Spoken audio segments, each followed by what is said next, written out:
Part first inorganic chemistry में अपन ने last lectures में हाइब्रिडाइजेशन के बारे में पढ़ा था और उसमें अपन ने बताया था कि लॉन पेयर की एब्सेंस में, या ऐसे कहते हैं कि जब किसी मॉलिक्यूल में लॉन पेयर नहीं होते तो उसकी जो शेप होती है वो अपन हाइब्रिडाइजेशन के बेस पे बता सकते हैं। या ऐसे कहते हैं कि लॉन पेयर की एब्सेंस में मॉलिक्यूल की शेप है वो हाइब्रिडाइजेशन के अकॉर्डिंग रेगुलर होती है। ओके, जैसे अगर sp हाइब्रिडाइजेशन होता है तो अपन ने बताया था कैसी होती है, लीनियर होती है। sp2 हाइब्रिडाइजेशन होता है तो ट्राइएंगुलर प्लेनर होती है। sp3 हाइब्रिडाइजेशन होता है तो टेट्राहेड्रल होती है।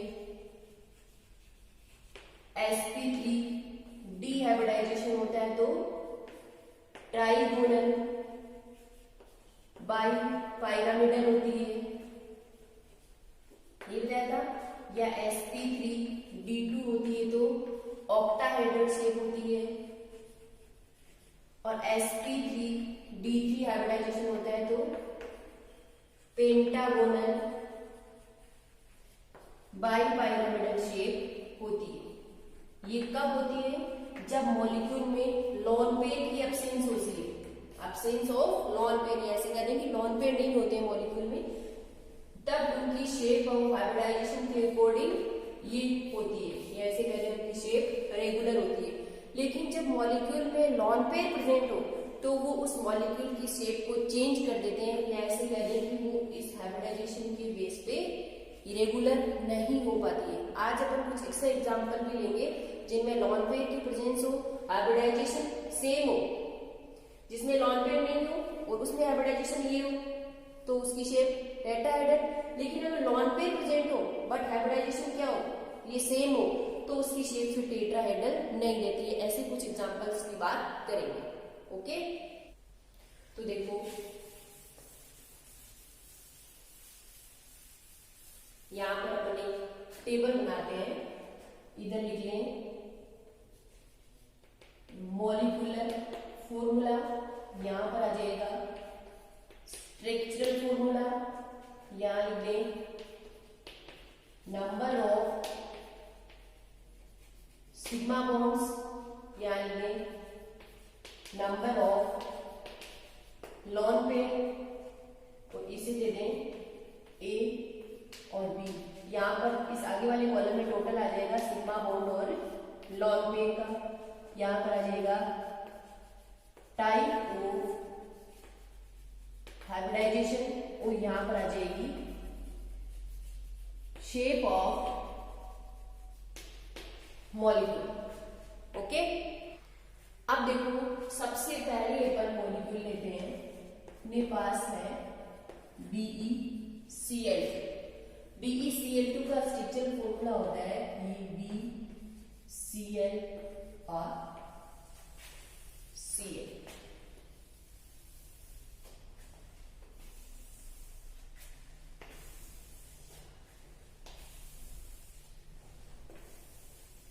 और ये इधर इसकी शेप आ जाएगी। सबसे पहला मॉलिक्यूल है बेरियम क्लोराइड BeCl2। इसकी शेप होती है Be और ये Cl। बेरिलियम के पास वैलेंस इलेक्ट्रॉन कितने होते हैं? COG electron. बेरिलियम 4 नंबर पे आता है, 1s2 2s2। लास्ट वाले ऑर्बिटल में 2 इलेक्ट्रॉन है, वैलेंस इलेक्ट्रॉन कितने? 2। और दोनों के साथ क्लोरीन ने बॉन्ड बना रखा है, यानी इसमें सिग्मा बॉन्ड कितने हैं? 2। लॉन पेयर है क्या? नहीं है, 2 इलेक्ट्रॉन थे, दोनों के साथ क्लोरीन ने बॉन्ड बना रखा है। नंबर ऑफ लॉन पेयर कितने? 0। नंबर ऑफ सिग्मा बॉन्ड और नंबर ऑफ लॉन पेयर, इसे अपने ए इसे बी, यानी दोनों का टोटल इस कॉलम में करना है। टोटल कितना हो जाएगा? 2 और 0 2। जब 2 होता है तो हाइब्रिडाइजेशन कौन सा होता है? sp। जब sp हाइब्रिडाइजेशन होता है और तो लॉन पेयर यहाँ पर क्या है? एब्सेंट है, तो शेप कैसी हो जाएगी? लीनियर, रेखीय। ओके, ऐसे सेकंड मॉलिक्यूल अपन ले BeCl3, बोरॉन ट्राइक्लोराइड BeCl3। देखो ये BeCl, Cl और Cl। बोरोन 5 नंबर पे आता है, 1s2 2s2 2p1। Valence electron कितने? 3। तीनों के साथ क्लोरीन ने बॉन्ड बना रखा है, यानी कोई लॉन पेयर नहीं है। सिग्मा बॉन्ड कितने? 1 2 3 सिग्मा बॉन्ड है। लॉन पेयर क्या? 0, टोटल कितना सिग्मा बॉन्ड और लॉन पेयर 3, तो हाइब्रिडाइजेशन कौन सा sp2। जब sp2 हाइब्रिडाइजेशन होता है कोई लॉन पेयर नहीं होता है तो शेप कैसी हो, ट्राइएंगुलर प्लेनर। ओके, ऐसे जैसे थर्ड मॉलिक्यूल अपन ले CCl4। ओके, CCl4 में देखो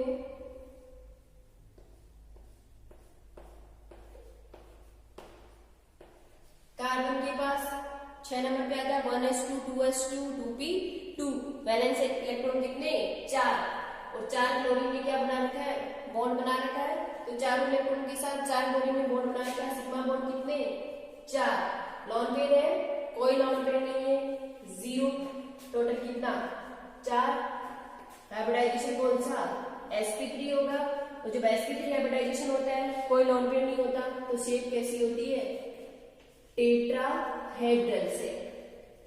ओके, फोर्थ मॉलिक्यूल अपन ले जैसे अमोनिया। अमोनिया में नाइट्रोजन 7 नंबर पे आता है 1s2 2s2 2p3, valence electron कितने होते हैं 5 होते हैं, H H H, valence electron 5 होते हैं, 5 में से 3 तो हाइड्रोजन के साथ बॉन्ड बना रहे हैं और 2 यहाँ पर किसकी फॉर्म में रह जाएंगे, लॉन पेयर की फॉर्म में, यानी 3 तो क्या है यहाँ पर सिग्मा बॉन्ड और एक क्या है लॉन पेयर, सिग्मा बॉन्ड और लॉन पेयर की टोटल नंबर कितनी हो जाएगी, 3 और 1 4, तो 4 होता है तो हाइब्रिडाइजेशन कौन सा sp3। लेकिन sp3 हाइब्रिडाइजेशन अगर लॉन पेयर की एब्सेंस में होता तो शेप टेट्राहेड्रल होती, बट यहाँ पर हाइब्रिडाइजेशन तो sp3 ही है, लेकिन एक क्या है यहाँ पर लॉन पेयर है, यानी शेप क्या हो जाएगी चेंज हो जाएगी, और कैसी शेप होगी इसकी पिरामिडल शेप होगी, पिरामिड। ओके, ऐसे ही जैसे और एग्जांपल लें अपन H2O।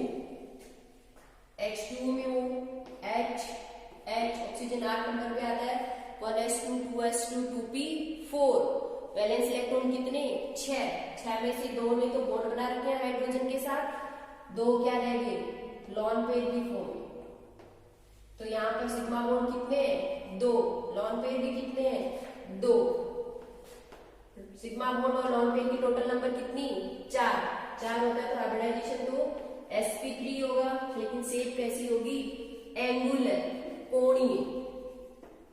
ओके,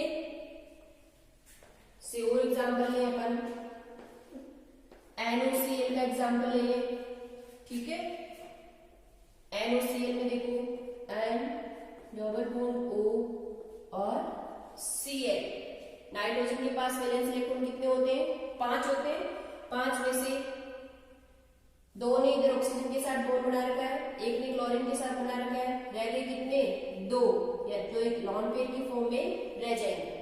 ठीक है, यहाँ पे देखो सिग्मा बॉन्ड कितने हैं, इधर तो एक सिग्मा और एक पाई है, इधर एक सिग्मा है, सिग्मा कितने 2, लॉन पेयर कितना है 1, सिग्मा बॉन्ड और लॉन पेयर की नंबर कितनी 3 होता है तो हाइब्रिडाइजेशन कौन सा sp2, और जब sp2 हाइब्रिडाइजेशन और लॉन पेयर होता है तो शेप कैसी होती है एंगुलर। ओके, से और एग्जांपल ले अपन HCN, कार्बन के पास वैलेंस इलेक्ट्रॉन कितने होते हैं 4 होते हैं, 4 में से 3 ने नाइट्रोजन के साथ बॉन्ड बना रखा है, 1 इधर हाइड्रोजन से बॉन्ड बना रखा है, सिग्मा बॉन्ड कितने हैं, यानी लॉन पेयर तो कुछ नहीं होगा, सिग्मा बॉन्ड कितने, एक तो ये और एक ये, 2 क्या है यहाँ पर सिग्मा बॉन्ड, कोई लॉन पेयर है नहीं है 0, टोटल कितना 2 है तो हाइब्रिडाइजेशन sp, और लॉन पेयर नहीं है हाइब्रिडाइजेशन sp है, शेप कैसी हो जाएगी लीनियर शेप। तो ऐसे निकालेंगे अपन, कोई भी मॉलिक्यूल दे रखा है उसका स्ट्रक्चरल फॉर्मूला बना लेंगे, इसमें देखेंगे वैलेंस इलेक्ट्रॉन कितने हैं, फिर देखेंगे कि सिग्मा बॉन्ड कितने बना रहा है, लॉन पेयर कितने रह रहे हैं, total number of sigma bond और लॉन पेयर कितने हैं, उससे हाइब्रिडाइजेशन का पता लग जाएगा। फिर अपन शेप बता सकेंगे। अगर लॉन पेयर नहीं है तो हाइब्रिडाइजेशन के अकॉर्डिंग शेप रेगुलर होगी, और लॉन पेयर है तो शेप क्या हो जाएगी, चेंज हो जाएगी। जैसे अपन और एग्जाम्पल लेंगे अभी इसमें।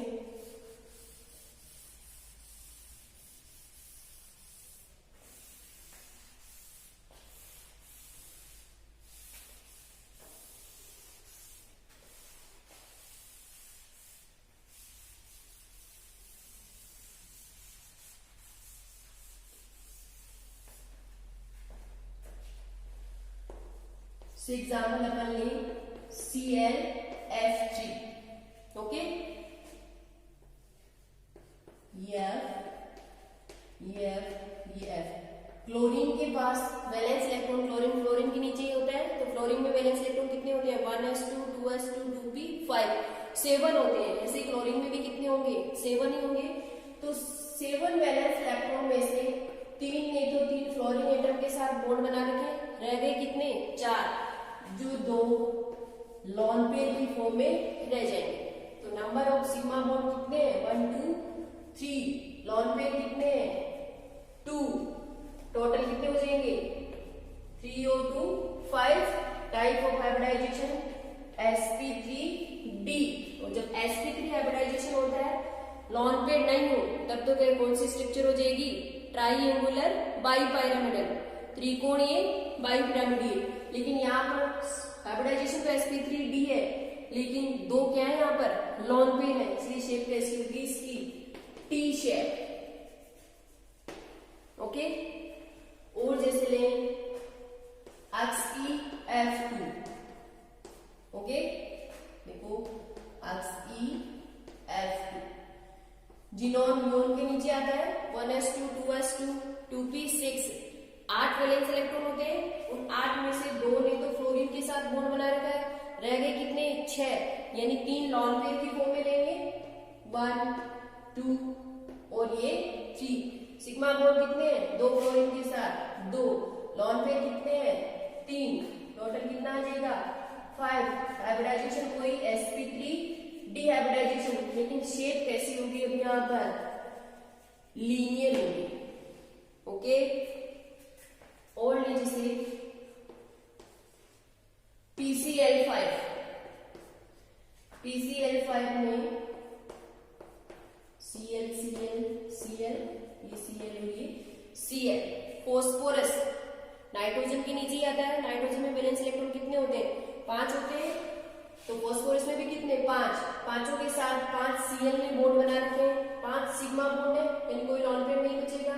सिग्मा बॉन्ड कितने, 5, लॉन पेयर क्या, 0, टोटल कितना हो जाएगा, 5 और 0 5। हाइब्रिडाइजेशन कौन सा, sp3d।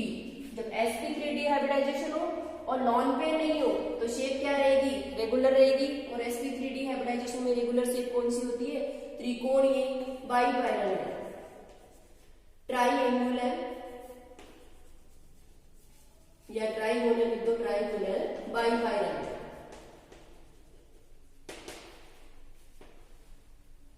ओके। ऐसे ही और एग्जाम्पल लेते हैं, जैसे अपन XeF4,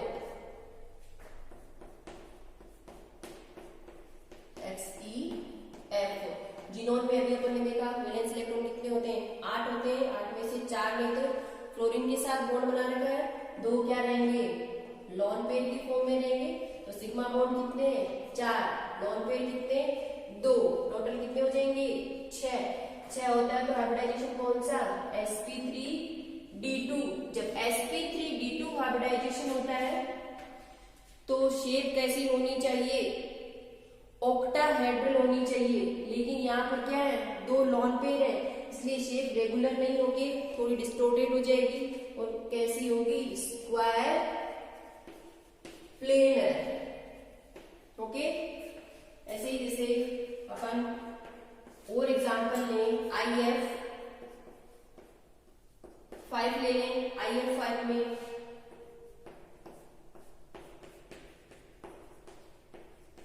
आयोडीन वैलेंस इलेक्ट्रॉन कितने होंगे, 7 होंगे। 7 में से 5 ने तो फ्लोरीन के साथ बॉन्ड बना रखे, रह गए कितने, 2, जो एक लॉन पेयर की फॉर्म में रहेंगे, ठीक है। तो सिग्मा बॉन्ड कितने हैं, 5 फ्लोरीन के साथ 5, लॉन पेयर कितना है 1, टोटल कितना हो जाएगा 6 होगा। तो हाइब्रिडाइजेशन sp3d2, जब sp3d2 हाइब्रिडाइजेशन हो और एक क्या हो लॉन पेयर हो तो शेप कैसी होगी, स्क्वायर पाइरामिडल। देखो ध्यान रखना, sp3d2 हाइब्रिडाइजेशन में अगर 2 लॉन पेयर तो स्क्वायर प्लेनर, 1 लॉन पेयर तो स्क्वायर पाइरामिडल। जैसे और ले एग्जाम्पल SF6 ले लें, ओके।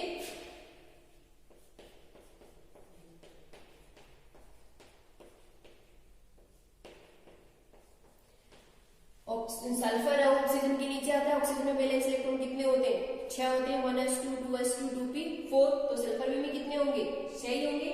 6 के साथ 6 फ्लोरीन ने बॉन्ड बना रखे हैं, सिग्मा बॉन्ड कितने 6, कोई लॉन पेयर नहीं है 0, टोटल कितना हो जाएगा 6 होगा। तो हाइब्रिडाइजेशन sp3d2 हाइब्रिडाइजेशन हो और कोई लॉन पेयर नहीं हो तो शेप कैसी होती है, ऑक्टाहेड्रल शेप। ऐसे ही अपन अगर IF7 एग्जाम्पल लें तो उसकी शेप कैसी आ जाएगी, पेंटागोनल बाइपैरामिडल हाइब्रिडाइजेशन होगा sp3d3, जो अपन ने लास्ट लेक्चर में पढ़ लिया था। तो इस प्रकार से अपन ये बता सकते हैं कि कैसे मॉलिक्यूल में लॉन पेयर होने पर उसकी शेप में परिवर्तन होता है। तो अगर लॉन पेयर absent हो तो हाइब्रिडाइजेशन के अकॉर्डिंग उसकी शेप रेगुलर होगी, अगर लॉन पेयर प्रेजेंट है तो उसकी शेप है वो चेंज हो जाती है। तो इस प्रकार से अपन किसी भी मॉलिक्यूल का हाइब्रिडाइजेशन और उसकी शेप है वो बता सकते हैं।